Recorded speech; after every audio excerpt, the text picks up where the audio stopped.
देखो rules direct indirect में जो रूल्स है, पहला रिपोर्टिंग वर्ब, यदि रिपोर्टिंग वर्ब किसमें है? पास्ट टेंस में। अगर रिपोर्टिंग वर्ब पास्ट टेंस में है तो रिपोर्टेड स्पीच के वर्ब का टेंस किसमें बदलेगा? पास्ट टेंस में बदलेगा। अर्थात जो रिपोर्टिंग वर्ब है अगर वो पास्ट टेंस में है तो रिपोर्टेड स्पीच का वाक्य भी किसमें बदल जाएगा? पास्ट टेंस में बदल जाएगा। जैसे एग्जांपल है, Gopal said to me, Gopal said to me the day is very fine. यानी गोपाल मुझसे कहता है, गोपाल ने मुझसे कहा the day is very fine, ये दिन बहुत अच्छा है। तो इसका बनेगा गोपाल टोल्ड मी, सेड किस में बदल जाएगा? टोल्ड में। और कंजक्शन में क्या लगा दिया जाएगा? दैट।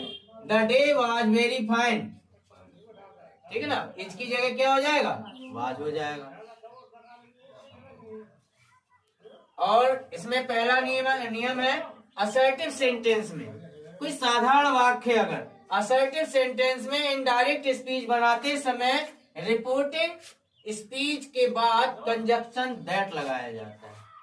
क्या लगाएंगे? अगर असर्टिव सेंटेंस है, कोई साधारण वाक्य है, तो इनडायरेक्ट स्पीच बनाते समय जो रिपोर्टिंग स्पीच के बाद सीधे कंजक्शन दैट लगाएंगे। अर्थात सेड या टोल्ड लगाने के बाद कंजक्शन क्या लगाएंगे? दैट लगाएंगे। दूसरा है, यदि सेड टू के बाद, अगर सेड टू के बाद नाउन या प्रोनाउन दिया हुआ है तो उसे सेड टू को हम किस में बदल देंगे? टोल्ड में। और तीसरा है, अगर सेड टू के बाद नाउन या प्रोनाउन ना दिया हो तो उसे ज्यों कहते हुए रख देते हैं, ठीक है ना। अब आते हैं रूल्स। रिपोर्टिंग वर्ब यदि पास्ट टेंस में है, किसमें? पास्ट टेंस में है, तो रिपोर्टेड स्पीच के वर्ब को निम्न प्रकार से बदलेंगे। जैसे प्रेजेंट इंडेफिनिट टेंस को किस में बदल देंगे? पास्ट इंडेफिनिट टेंस में। और पास्ट जैसे इज एम, ये आता है ना, इज एम को हम किस में बदलेंगे? वाज में। तथा आर को वर्ब में बदलेंगे, वो भी कर्ता के अनुसार। कर्ता अगर सिंगुलर है तो वाज में आएगा, अगर कर्ता प्लूरल है तो वर्ब में आएगा। किसी का नाम भी दिया जा सकता है नाउन या प्रोनाउन में, ठीक है ना। इसलिए अब पहला हो गया। दूसरा, प्रेजेंट कंटिन्यूअस टेंस को हम किस में बदलेंगे? पास्ट कंटिन्यूअस में।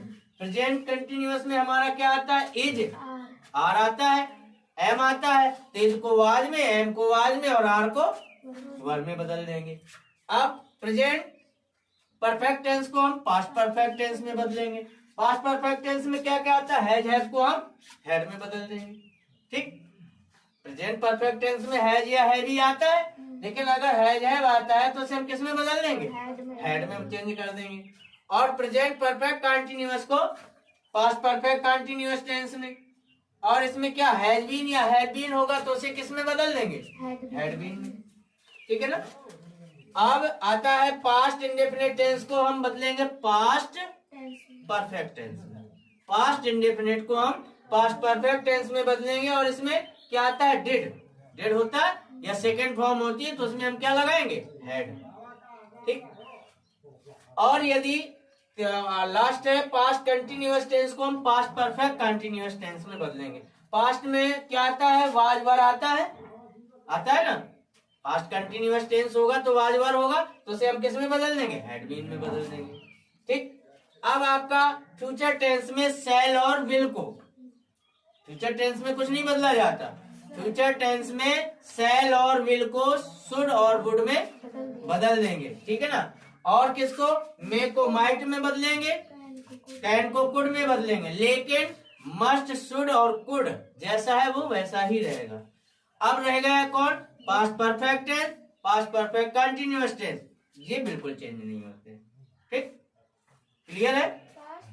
पास्ट परफेक्ट टेंस और पास्ट परफेक्ट कंटिन्यूअस टेंस ये किसी में नहीं बदलेगा, ठीक है।